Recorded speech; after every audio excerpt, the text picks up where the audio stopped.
Hey, Homestead Prepper. Okay guys, this is the block that you're going to see in the video that I got all taken apart and everything. Used the electrolysis, the acid, the penetrating oil, and a hammer. I just want to say that I decided not to use it even after going through all that. That's what you're going to see in the video. And the reason for that is the machine shop asked, why a 305, and I told them it was for a Jeep, and they said, well, you're going to be worlds better off if you go with a 350.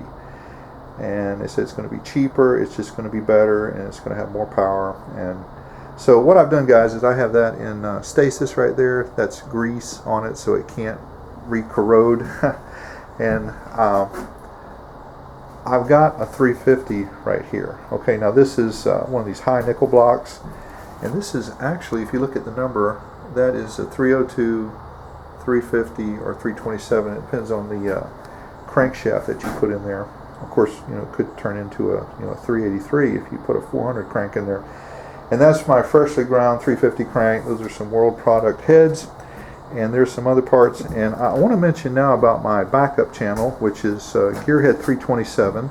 And I'm going to be doing videos mainly around the cheap Jeep, and that was what that originally was going to be for. And now this is going to go in there, and I got some video putting the cam bearings in, and I got some video of putting these core plugs or expansion plugs in there. Whatever you do, guys, you do not want to call those freeze plugs. Boy, the internet police will get all over you on that.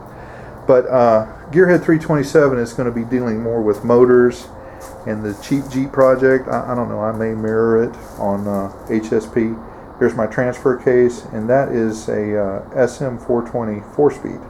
That's the one that has a real low granny gear in it. Hope to get that rebuilt. But I just wanted to share this with you about this engine before we watch it. Now, any of the principles that you see in the video is going to work on any type of engine, okay? And like I said, this is actually usable. But okay, well let's start it up.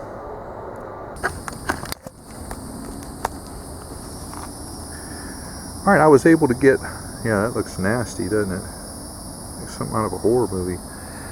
I was able to get all of the manifold bolts off except for this one.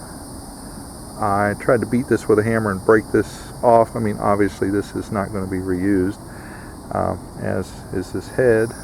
But I think I can pull the cylinder head and the intake off all in one piece.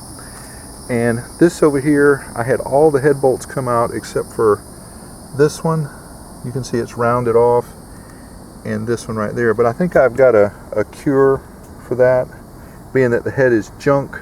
I think we're just going to cut that off. Now, if this head were in good condition, then I would just weld a nut on the top of that, and I'd weld one right there, and I'd try and get it out that way. But being that it's junk and it's probably not reusable, I think we can just cut that off, and then when it sticks up, we can get a pipe wrench and we can pull it out. But like I said, I hope this block is good and can be cleaned up with an overbore.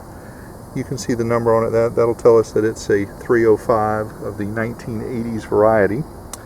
So let's see if we can get that stuff taken off of there.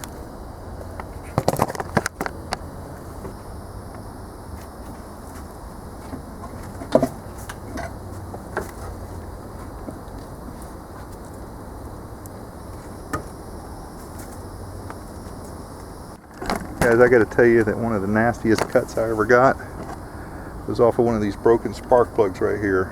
That ceramic is very sharp. Well, let's see if we can get this cut off here.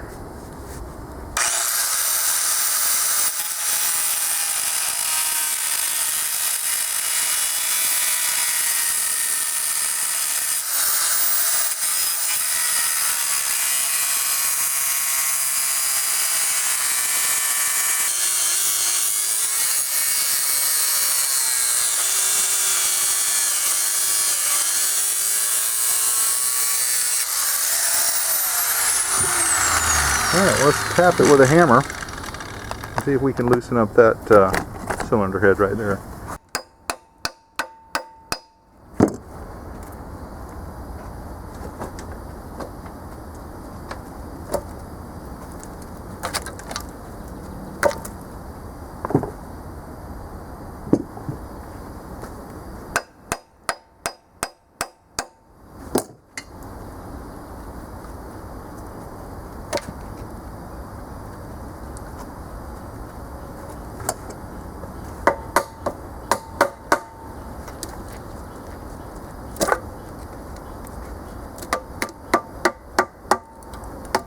Oh, there we go.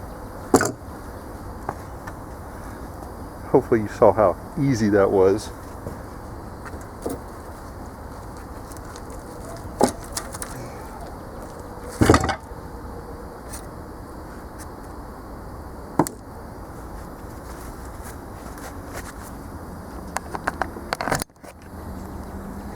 Well, it looks like we had some water intrusion here. It just keeps getting better by the minute. You can see those bolts are rusted right there. I've tried multiple sockets, tried to hammer them on, and I don't have a socket for that. I'll have to get one. But you can see those are really rotted off. So what I'm going to have to do is grind those off too, and then drill and tap them. Well, old Krusty here is just full of challenges. You can see right there that bolt has been rounded off. That's a 9/16, and I tried to hammer a 13 millimeter on there, and it rounded it off some more. I've got a 12 millimeter here, and we're gonna just try and get that off. Otherwise, I'm gonna have to weld a bolt on there. Come on, baby.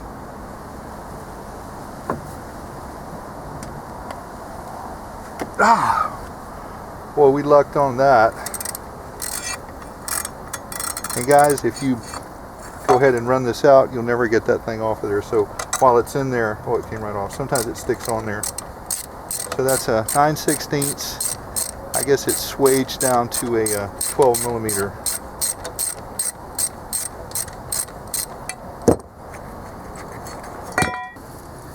We need some manly He-Man tools.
Well, I guess I'm not going to be able to reuse this, huh? Oh, that is nasty in there. I don't even know if that can be saved. That's gross. I don't know. Like something was living in there. Well, I guess it's screwed. All that work. Alright, well, anyway, that's how you take apart a Krusty engine. Alright, I soaked it with PB Blaster and WD-40, and it's a little rusty. That'll hammer out.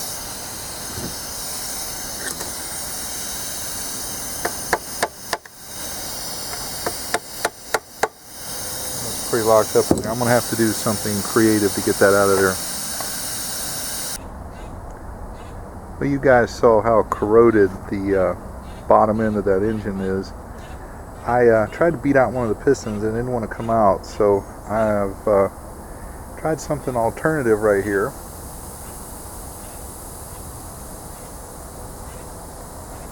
And that is good old muriatic acid. Now, some people, say you can put Coca-Cola in there and vinegar and, Marvel mystery oil and, I tried PB Blaster and WD-40. That didn't seem to work too well. But this, I think muriatic is going to work a lot faster than pretty much anything. And if it eats the pistons up, well, oh well, they're going to have to be replaced anyway. I'm just mainly concerned about the block. That's what I want right there. And if I can salvage the connecting rods and the crank, that'll be bonus too. But that stuff is working on it. I've got some baking soda standing by. I've got some there in water, and I've got a bag of it around the corner there if I need it. So when that has worked long enough, I'll pour that in there, neutralize the acid, and rinse it out, and then I'll do the same thing the other side, and then I'll try and beat those pistons out. Anyway, that's the plan.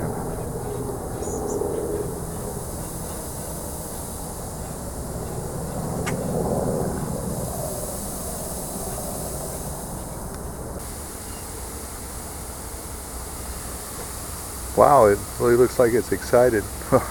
That's because I put some baking soda in there, guys, to try and calm it down a little bit. May have to put a little more in there. That acid is very reactive. Alright, I'm doing the other side, as you can see. I don't want to get too close to it and ruin my camera.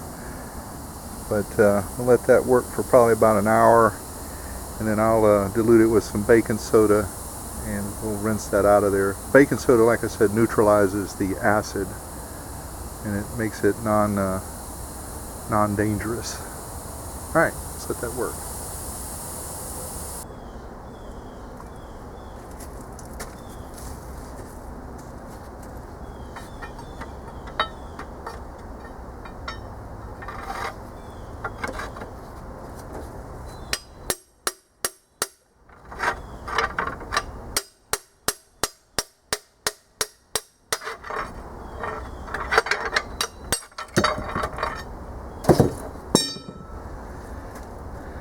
There it is.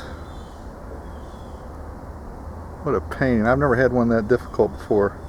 Of course, I've never worked on an engine this corroded before either. So, alright, well, one down, 7 more to go.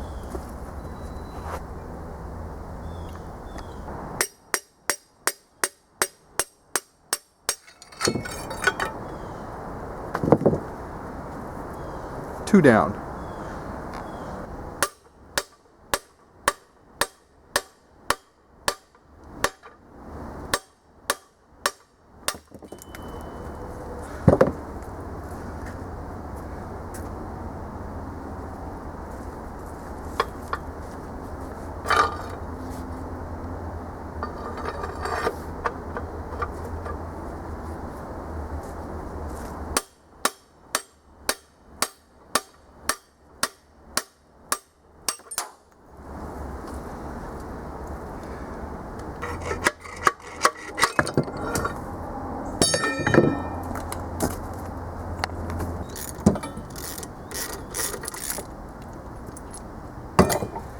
Harmonica balancer. Alright, got that sucker out of there. Boy, what a pain in the butt. You can see that this, how corroded this block is. I'm hoping 30 thousandths will clean it up. It should. I still got to get that cam out, and those lifters are seized in there. So, well, anyway, guys, that's how you do it. And I just got to take a hammer and finish beating out those 3 last pistons right there.